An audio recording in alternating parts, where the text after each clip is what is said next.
What if I told you that, in the not-so-distant future, dreaming will no longer be a solitary experience? What if your dreams could be shared with others, your loved ones, strangers, or even a global network of dreamers? Welcome to the era of shared virtual reality dreams, where the boundaries between reality, sleep, and the collective imagination are blurring. But is this a breakthrough in human connection? Or are we walking into dangerous, uncharted territory? Virtual reality has already changed the way we game, work, and socialize.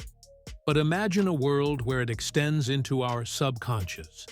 A world where, while asleep, you can plug into a network of dreamers and enter shared dreamscapes. A world where the boundaries of imagination are limitless, and reality is shaped not by the waking mind, but by a collective dream. In this future, VR headsets aren't just for gaming. They monitor your brainwaves, syncing them with others who are dreaming at the same time. You fall asleep, but you're not alone. You're in a shared dream, walking through a landscape co-created by you and the minds of others. But how close are we to this world? And what might it look like? The idea of shared dreams might sound like science fiction, but the foundations for it are already being laid. Scientists have been studying lucid dreaming and how different brainwave states, especially REM sleep, can be manipulated. More recently, there's been significant research into how brain activity can be translated into digital signals, forming the backbone of future virtual dreamscapes. One groundbreaking study from MIT's neuroscience department focused on targeted dream incubation, where subjects could be influenced to dream about specific scenarios. If our dreams can be controlled, what's stopping them from being shared? Additionally, brain-computer interfaces, BCI, like Neuralink are inching closer to integrating technology with our cognitive processes. Elon Musk himself claims that future versions of BCIs will allow humans to connect and communicate without speaking, so why not in dreams? Virtual reality itself is already linked to brainwave synchronization. Early experiments with multiplayer VR games show that player brainwaves can sync in moments of collaboration or shared emotional experiences. Imagine extending this concept into the realm of dreams. But how would shared VR dreaming actually function? It all comes down to synchronization. Here's the theory. You fall asleep wearing a headset equipped with EEG sensors and neural stimuli. The device monitors your brain activity in real time and aligns it with the patterns of other sleepers in the network. Using AI and machine learning, the dream's environment could adapt in real time, merging each person's subconscious imagery, desires, and emotions into a shared experience. The dream could take on any form: a futuristic city, a forest, or something more abstract.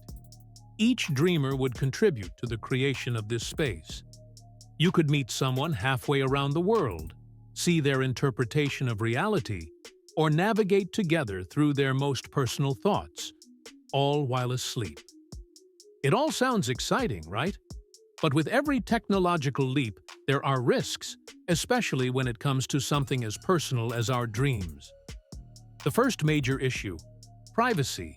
In a world where dreams can be shared, who has access to your subconscious? Could corporations or governments tap into this data? Think about how much information companies already gather from our social media, search history, and even our biometrics. Now imagine they could access your dreams. Some ethicists argue that our dreams should remain the last frontier of privacy, untouched by tech. Yet, in a world driven by data, would it be long before your most intimate thoughts become commodities sold to the highest bidder? Would we be subject to targeted advertising within our dreams? The second concern? Psychological health. If dreams are inherently personal, what happens when you're exposed to the thoughts and fears of others in shared dreamscapes? Could the blending of minds create trauma or foster dangerous forms of dependency where people escape into dream worlds rather than face reality? As with any disruptive technology, shared VR dreaming could divide society. Those with access to advanced dream-sharing technology might experience deeper connections, boundless creativity, and even a new form of social interaction. But what about those left behind? Will there be a division between those who live in dream worlds and those who remain in reality? Could the future of shared dreaming lead to a society where people become addicted to dream worlds, preferring the boundless possibilities of their imagination over the harshness of the real world? In Japan, we already see the rise of the hikikomori, people who withdraw from society entirely. Virtual dreams could be the final push into a society where escapism replaces engagement. The possibilities of shared VR dreaming are endless, but are we prepared for the consequences? Could it lead to deeper connections, creative innovation, and new frontiers of human experience? Or are we opening the door to a world where reality and dreams blur so much that we lose touch with what it means to be human? As we move closer to a future where our minds connect in ways we never thought possible, we must ask, is shared VR dreaming a utopia or a dystopia? And will we even be able to tell the difference once we're inside?